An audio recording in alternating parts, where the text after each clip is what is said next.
Sa kuha ng CCTV na ito pasado alas 4 ng madaling araw kahapon March 4, makikita ang lalaking ito na naglalakad sa kahabaan ng Middle Quirino Hills sa Baguio City.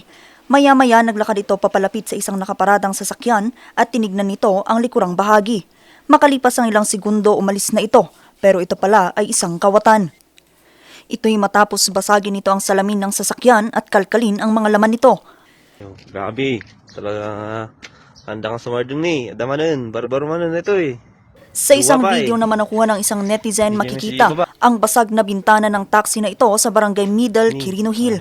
Sa kuha rin ng CCTV na ito sa barangay noong linggo March 2, makikita ang biglaang pag-ilaw ng sasakyang ito na nakaparada sa gilid ng kalsada. Ang sasakyang ito pinasok din ng isang hindi pa nakikilalang lalaki.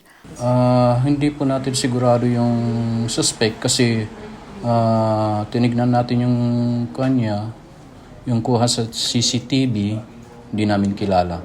Kaya hindi pa namin identify kung sino yun. Pero clear naman yung mukha niya kasi in-enhance ng sekretary natin kaya kwan. Ayon sa barangay, hindi ito ang unang beses na mayroong nangyaring insidente ng basag kotse. Lahat ng kalsada naman ini-implement natin. Kaya lang paggabi, hindi natin may iwasan na yung mga may sasakyan, nagpaparada na sila doon. Kaya hindi natin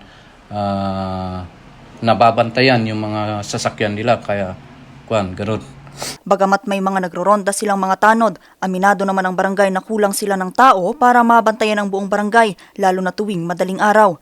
Dahil dito hindi maiwasang mangamba ng ilang mga residente, gaya na lamang ng 60 anyos na si Nanay Leticia. Yes ma'am, medyo nakakaramdam naman ng takot kasi parang hindi na safe. Kasi marami ditong lumalabas ng madaling araw sa trabaho. Lalo na yung mga nagtitrading post, madaling araw silang lumalabas. Kaya lalo na ngayon yung mga na night market, sabi nila, parang alanganin na sila. Paalala naman ng mga pulis na hanggat maaari ay ipagbigay alam ang mga insidente para agad itong maaksyonan.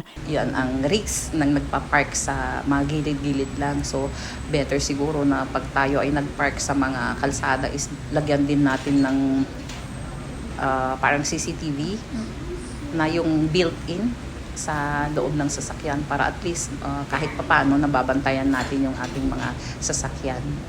Pati gayam na ito eh. Yung grabe. Iniimbestigahan pa ng PNP kung magkano ang halaga ng mga gamit na natangay ng mga kawatan sa serye ng mga insidente. Pero ang barangay, kumbinsido na iisa lamang ang salarin sa mga nasabing insidente. Vanessa Bugtong, RNG News.